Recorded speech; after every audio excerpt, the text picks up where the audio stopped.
বোন যাবে বেরোতে, তাই বোন 4টে থেকে উঠেও রেডি হচ্ছে। তার সঙ্গে আমারও ঘুমের 12টা বাজিয়ে দিল।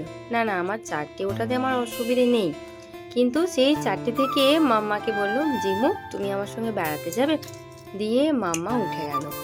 এবার মিমি যখন গেল, সারাদিন ওকে কাঁদতে কাঁদতে ওকে সামলাতে হলো। মিমিকে ছাড়া কিছুতেই থাকবে না। সেই ভোর 4টে থেকে উঠেছে, সকাল পর্যন্ত ও কিন্তু আরও চোখে ঘুম নেই। দিয়ে আমি ছাদে এসেছিলাম, একটু অনুলোম বিলোম এবং আদার্স যে প্রাণায়ামগুলো আমি করি, তার সঙ্গে ও ছাদে এসে আমার সঙ্গে করছে।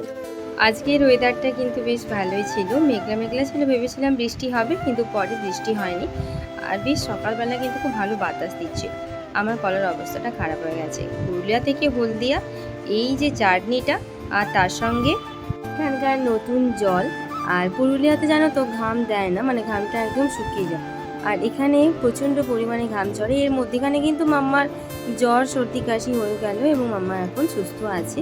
কিন্তু এখন আমার এই স্টেজ চলছে, মানে গলা টলা ধরে এখন আমি কথাও বলতে পারি না, গলা থেকে ঠিকমতো আওয়াজও বেরোয় না।